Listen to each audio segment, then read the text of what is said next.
May isang lalaki sa Betania na ang pangalan ay Lazaro. Kasama niya sa bahay ang kaniyang mga kapatid na sina Maria at Marta. Si Maria ang nagbuhos ng pabango sa paa ng Panginoon at pagkatapos ay pinunasan iyon ng kaniyang buhok. Nagkasakit si Lazaro, kaya't nagpasabi kay Jesus ang magkapatid, "Panginoon, ang minamahal niyong kaibigan ay may sakit." Nang marinig ito ni Jesus ay sinabi niya, "Hindi niya ikamamatay ang sakit na ito. Nangyari yun upang maparangalan ang Diyos. At sa pamamagitan nito'y maparangalan ang anak ng Diyos." Mahal ni Jesus ang magkakapatid na Marta, Maria at Lazaro.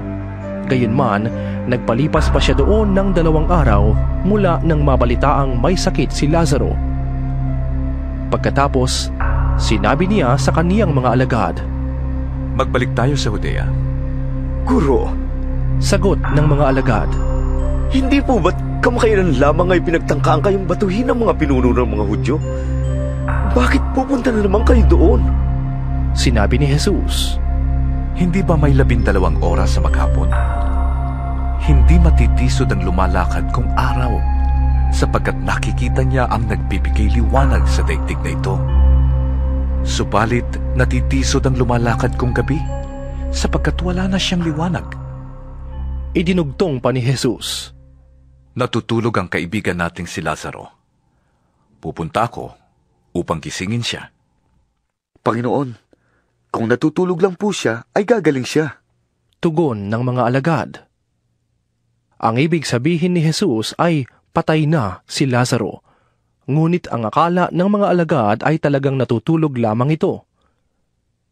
Dahil dito'y tuwirang sinabi ni Jesus, "Patay na si Lazaro.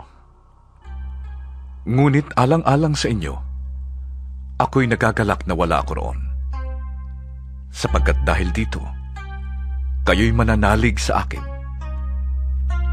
Tayo na, puntahan natin siya." Niyaya ni Tomas na tinatawag na kambal ang kaniyang mga kasama. "Sumama tayo sa guro. Mamatay tayong kasama niya." Pagdating ni Jesus, nalaman niyang 4 na araw nang nakalibing si Lazaro.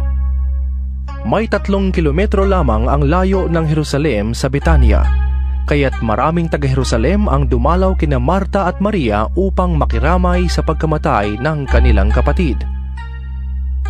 Nang mabalitaan ni Marta na dumarating si Jesus, sinalubong niya ito, ngunit si Maria na may naiwan sa bahay.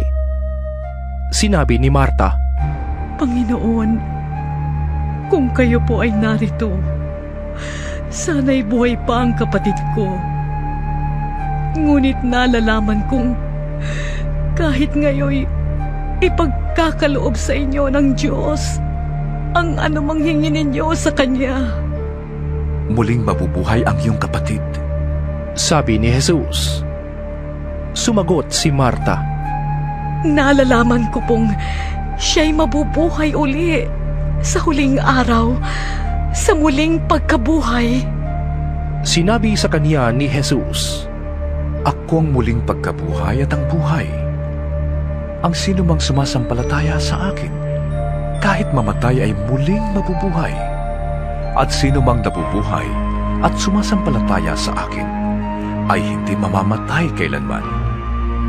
Naniniwala ka ba sa sinabi ko? "Opo, Panginoon." sagot niya.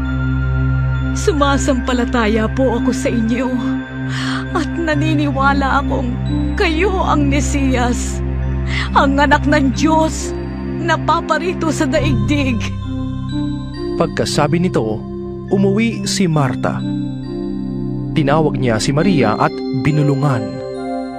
"Naririto na ang guro at ipinapatawag ka."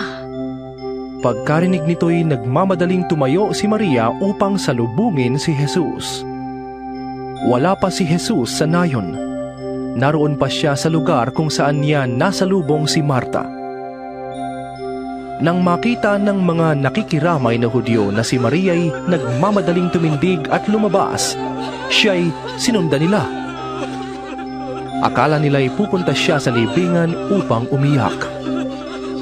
Pagdating ni Maria sa kinaroroonan ni Jesus, nagpatira pa siya sa paanan nito.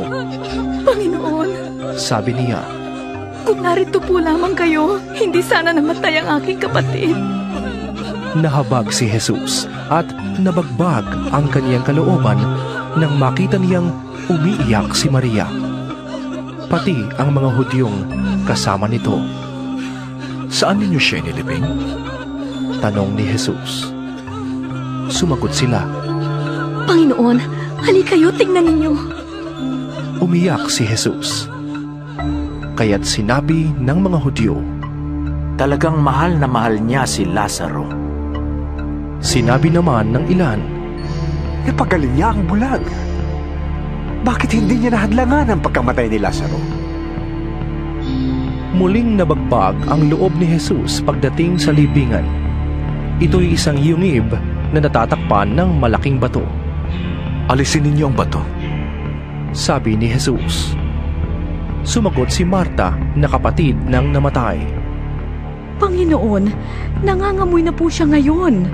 4 na araw na siyang patay. Sinabi ni Jesus.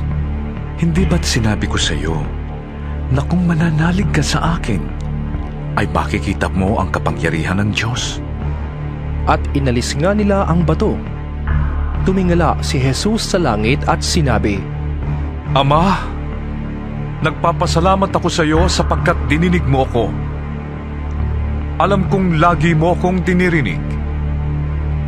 Ngunit sinasabi ko ito dahil sa mga taong naririto, upang maniwala silang ikaw ang nagsugo sa akin. Pagkasabi nito ay sumigaw siya. Lazaro! Lumabas ka! Lumabas nga si Lazaro na nababalot ng bendang panlibing ang mga kamay at paa at may nakatakip na panyo sa mukha.